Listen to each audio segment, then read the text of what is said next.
Hello guys, it's Ciel Mariano and welcome back to my vlog.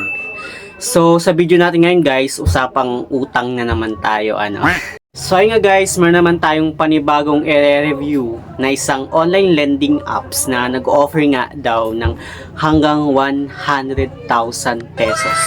Kaya kung interesado ka sa ating video ngayon, please keep on watching.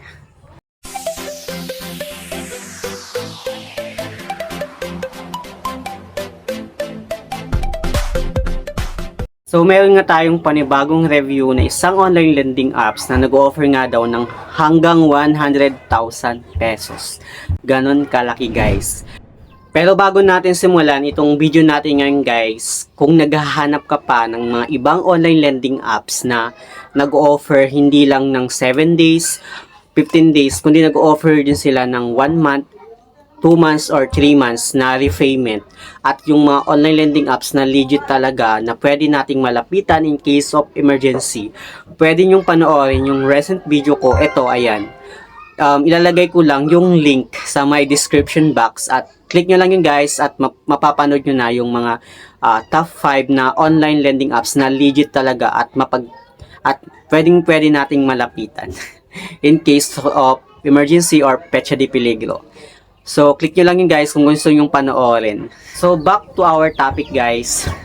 Bago natin nga simulan itong video natin, gusto ko lang ipaalala sa inyo na hindi ako agent, hindi ako promoter, at hindi rin ako binayaran ng mga online lending apps na binabanggit natin dito sa ating YouTube channel. Ito ay based lang naman sa aking experience kasi isa rin ako sa mga borrower. At bago nyo i-download itong apps na to na babanggitin natin dito sa ating YouTube channel, make it sure na tapusin nyo muna yung video natin para aware kayo kung magkano lang yung ma-receive yung amount at magkano yung makakaltas at magkano yung babayaran nyo sa kanilang applications. So nga guys, itong online lending apps na babanggitin ko na nag-offer daw ng 100,000 pesos na loan, which is ito ngang si Ferayubag, which is nakalagay din sa kanya is loans up to 100,000. Then yung company niya guys is Got It Lending Incorporation, which is makikita natin yung kanilang application sa Google Play Store. And out of my curiosity, dinownload ko itong applications na to kasi na-curious ako na ang laki agad ng offer nila sa kanilang applications. But then, ayun nga, dinownload ko siya, then napunta na ako agad sa kanyang dashboard nung inopen ko yung applications nila. Then makikita mo dito guys na ang totoong maximum loan amount lang na mahihiram mo sa kanilang applications is hanggang 50,000 pesos. And dito nga guys, makikita natin sa kanilang applications na itong si Ferayubag ay under ng SEC or yung Securities and Exchange Commission Philippines at under rin siya ng AMLC, which is ito nga, Anti-Money Laundering Council. So it means guys na legit din itong apps nito kasi nga under sila ng SEC, pero hindi lahat ng under ng SEC sumusunod sa kanilang interest or mga rules kasi mostly 'di ba maraming mga applications yung mga pasaway na hindi naman totally na sumusunod sa pinapataw na interest ni SEC. So ayun nga guys, kung gusto mong mag-proceed sa kanilang applications at gusto mong mag-apply, click mo lang yung apply, then mapupunta ka sa kanilang phone number, which is kailangan mong mag-provide ng isang phone number na gagamitin mo sa kanilang applications. At ilalagay mo na rin din doon yung verification code para ma-access na ng applications yung phone number mo. Then after nun, mababalik ka ulit sa kanilang dashboard, then click ulit yung apply. Dito nga guys, pag click mo ng apply, makikita natin itong privacy pop-up, which is kailangan daw nating i-allow permission yung ating device information permissions, emergency contact permissions, installed apps, locations access, camera access, SMS messages, phone access, storage permission, at calendar. It means guys,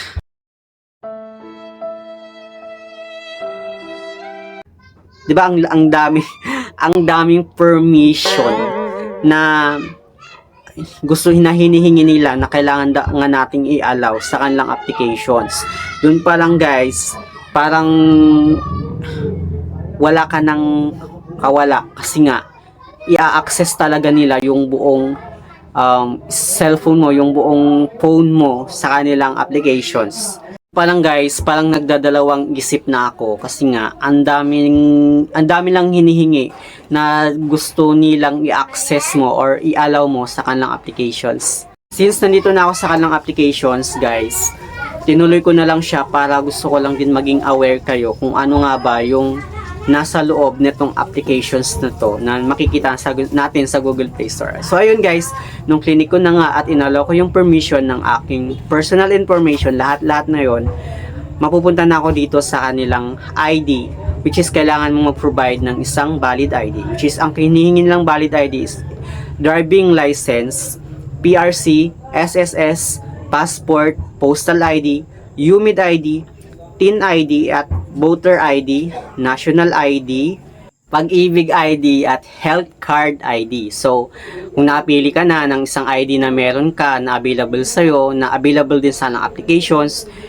after nun, next mo lang, then mapupunta ka na nga dito sa kanilang demonstration, which is kailangan mo nga daw picturean yung ID mo, or pwede ka rin kumuha ng picture ng ID mo sa album if meron ka. So, after nun, pagka next mo, mapupunta ka na dito sa kanilang full name, which is kailangan mo nga daw ilagay yung full name mo at automatic na rin na malalagay yung ID number mo sa kanilang applications.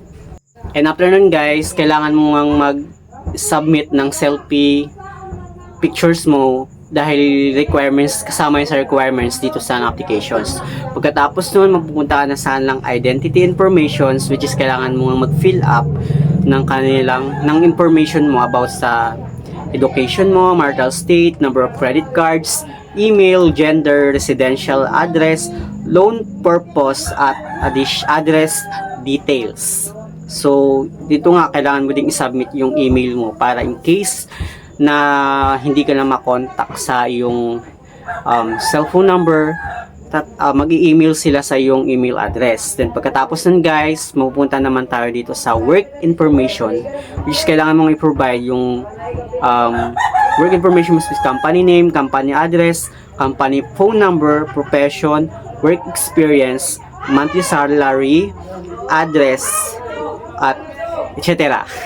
And dito nga guys, yung mga pagka-click mo ng profession, yung mga allow na pwedeng humiram sa kanilang applications ay student, police, doctor, government staff, professional specialist, teacher, teaching staff, OFW, unemployed, self-employed, business owner, factor worker, contract employee, BPO worker, housewife, at iba pa.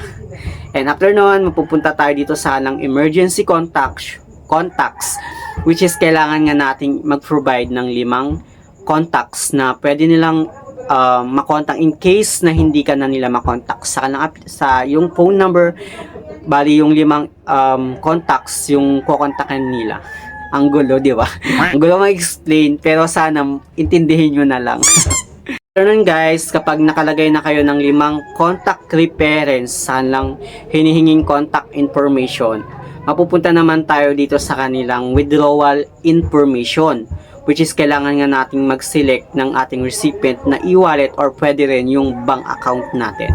Nilalagay natin dito yung first name, middle name, last name, tsaka yung e-wallet account. Pati na rin yung refit e-wallet account. Yun lang naman guys. And dito nga guys, pagkatapos mong pilapan yung withdrawal information mo, automatic siya guys na nag-a-approve itong si PeraUBag. Then makikita mo na agad dito guys yung credit limit mo na i-offer nila sa'yo based na rin sa monthly salary mo. Kung malaki yung offer sa'yo, good. Pero kung maliit, ibig sabihin Siyempre lahat naman 'di ba guys ng mga borrower nagsisimula talaga sila sa maliit. Pero mostly talaga may mga times din kasi na may mga times na yung mga ibang online lending apps nag-o-offer agad sila ng malaki. Ganon. Nandito nga guys, nandito na yung loan confirmation ko at makikita mo dito yung aking credit limit na 3,600 pesos daw yung ino-offer sa akin. Pero hindi mo makukuha siya ng buo. Kasi makikita mo agad dito guys yung kanilang interest which is wala silang interest, pero meron silang service fee na 1,368 pesos. Ganon kalaki guys yung service fee nila, which is questionable yung interest nila kung bakit ganun kalaki na lang yung service fee nila. So dito guys, sa other fee niya, wala siyang other fee. Then yung amount lang na ma-receive mo sa kanang applications is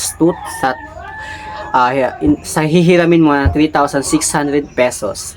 Yung amount lang na ma-receive mo is mga around 2,232 pesos. Yun lang yung amount na ma-receive mo sa 3,600 na mahihiram mo sa kanang applications. Then dito guys, makikita mo na yung kanilang repayment period or payment schedule, which is kahapon ako nag-apply. Tapos pag once na binilang mo siya, kung ilang days bago mo siya bayaran, parang automatically 6 days to pay lang siya. So, actually guys, 7 days repayment siya.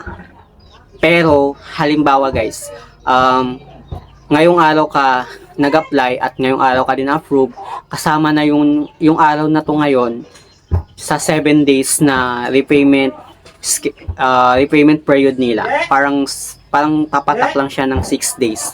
Ito yung final review ko guys dito sa applications na to.